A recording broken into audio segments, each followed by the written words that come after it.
Hello bachcho. So let's read the question here. So the distance of the point 1, 2 from the line x plus y plus 5 equal to 0 measured along the line parallel to 3x minus y equals to 7. So we have to calculate the distance. So firstly, this question is from straight lines. Okay. And the basic concepts and the formula that are used, we'll just write it down here.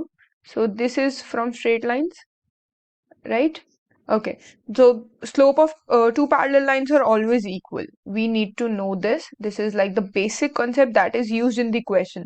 Slope of two parallel lines, okay, are equal. And the distance between 2 points, we'll write it. Distance between 2 points. Okay, so the distance between 2 points that we are taking 2 points, one x1, y1 and x2 comma y2. ठीक है, and what that is x2 minus x1 square plus y2 minus y1 square whole under root. Okay, so this is the formula. So next formula that is to be used is equation of the line. Equation of the line when point, now the point we are taking is x1 comma y1 and slope m are given. Okay, so अगर हमें equation of line दे रखी है, slope दे रखा है, तो हम क्या equation use करेंगे? y minus y1 upon x minus x1 that is equal to 1. ठीक है, तो अब ये तो हो गया हमारे बेसिक कॉन्सेप्ट की बात. अब चलो आते हैं जरा क्वेश्चन पे. तो क्वेश्चन क्या दे रखा है? उसने हमें एक पॉइंट दे रखा है 1,2 पॉइंट दे रखा है जिसका हमें डिस्टेंस कहाँ से निकालना है? x plus y plus 5 equal to 0. ठीक है, उससे लाइन के अलोंग जो कि किससे है? पैरेलल. किससे? 3x minus Y equal to 7. अब वो उसके पैरेलल में है. ठीक है, तो अब हम वो वाली लाइन निकालेंगे जो इसके पैरेलल में है. ठीक है, तो स्लोप तो सेम ही होगा जो इसका स्लोप है. तो चलो जी जरा स्लोप निकाल लेते हैं. स्लोप निकालना क्या, पहले तो इसको y equal to m x plus 3 वाली फॉर्म में लिख लेते हैं. तो y equal to 3x minus 7. तो m मेरा किसके बराबर आ गया? 3 के बराबर. अब सिचुएशन ये हो गई. ठीक है, तो जरा एक बार डायग्राम के हिसाब से समझ लेते हैं. ये मेरी अगर एक लाइन है, ये रही. ठीक है, यहाँ पे ये वाली जो मेरी लाइन है ये है मेरी 3x minus Y equal to 7.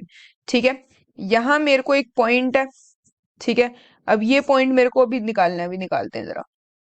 यहाँ पे एक पॉइंट दे रखा है. क्या पॉइंट है ये? 1,2. अब ये लाइन तो इसके पैरेलल है और ये वाली जो लाइन है ये है हमारी x plus y plus 5 equal to 0 वाली लाइन. ठीक है, इस पॉइंट को मैंने ले लिया b. ये वही वाली लाइन है जो हमारी पैरेलल है, जिसकी स्लोप किसके बराबर है?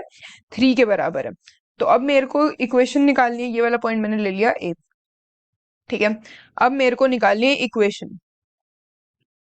Equation of line A B. कैसे निकलेगी? y माइनस 2 अपॉन में x माइनस 1 इक्वल टू 3. तो जरा इक्वेशन बना लेते हैं. y minus 2 equal to 3x minus 3. तो y किसके बराबर हो गया मेरा? y equal to 3x minus 1. ये तो हमारी आ गई इक्वेशन. ठीक है, अब पॉइंट b निकालना है. राइट, पॉइंट b निकालना है जो यहाँ पे था. ये रहा हमारा पॉइंट b. ठीक है, और पॉइंट b क्या है? इंटरसेक्शन है किसका? इस वाली लाइन का और इस वाली लाइन का. बिल्कुल, इस वाली लाइन और इस वाली लाइन का इंटरसेक्शन है. तो जरा इंटरसेक्शन की इक्वेशंस को सॉल्व कर लेते हैं. कैसे? y equal to 3x minus 1 तो हमारी एक इक्वेशन है. दूसरी इक्वेशन क्या है हमारी? x plus y plus 5 equal to 0. अब जब मैंने ये सॉल्व किया तो मेरे पास क्या आंसर्स आए? x इक्वल टू -1 और y इक्वल टू -4. ये हमने इसमें डाल दी थी वैल्यूज, y की वैल्यू डाल दी, जिसकी वजह से मेरे ये वैल्यूज आई. बट हमें निकालना क्या है? हमें निकालना है डिस्टेंस. तो जरा डिस्टेंस निकालने के लिए हम डिस्टेंस फॉर्मूला यूज करेंगे. चलो जी करो.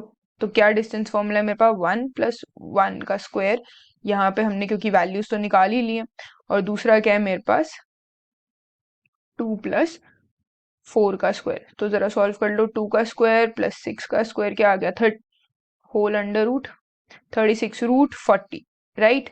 तो अब √40 इसका मतलब हमारा आंसर क्या है, सी पार्ट। तो ये हमारा आंसर हो गया, ठीक है। So thank you guys, I hope you understand well, so best of luck.